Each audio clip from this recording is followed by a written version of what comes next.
Yo, what's up mga dre? Ito ang mga konting katanungan dito sa may one way sa may Pilais Road dyan. Kasi dito, pag kumanan ka na dito sa may Boracay, one way na pala yan, one way.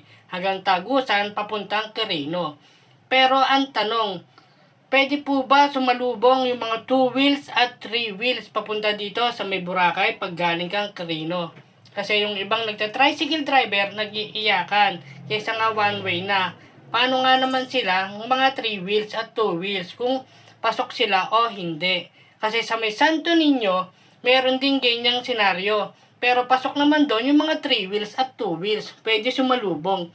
Pero yung mga 4 wheels, bawal. Yun lang mga dre ang mga katanungan dito sa ating Pilais Road na one way mga dre. Kasi dito mga dre, kung mapapansin nyo, wala naman nakalagay na signage na pwedeng pumasok yung 3 wheels or 2 wheels lang ang pwedeng sumalubong dito sa one way na to. Pero ayan, siguro may napapansin pa kayo na nakakasalubong ko na hindi pa mga aware yan na one way na yan at buti wala pang nanguhuli at ang nagche-checkpoint yan mga dre. Pero one way na yan mga dre para sa inyong mga kalaman.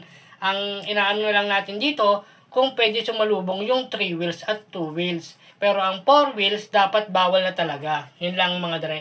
At para sa inyong mga kalaman mga dre, itong vlog na ginawa ko na to, for awareness lang tayo mga dre. Kasi yung iba talaga, hindi pa nila nakikita at nababasa yung one way na yan. Kawawa naman kayo pag meron na dyang traffic enforcer na pumuesto. Talagang mawa one way kayo dyan at matitikitan kayo dyan mga dre. Ayan o.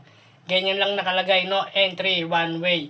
Pero hindi mo alam kung pwede pumasok yung 2 wheels or 3 wheels.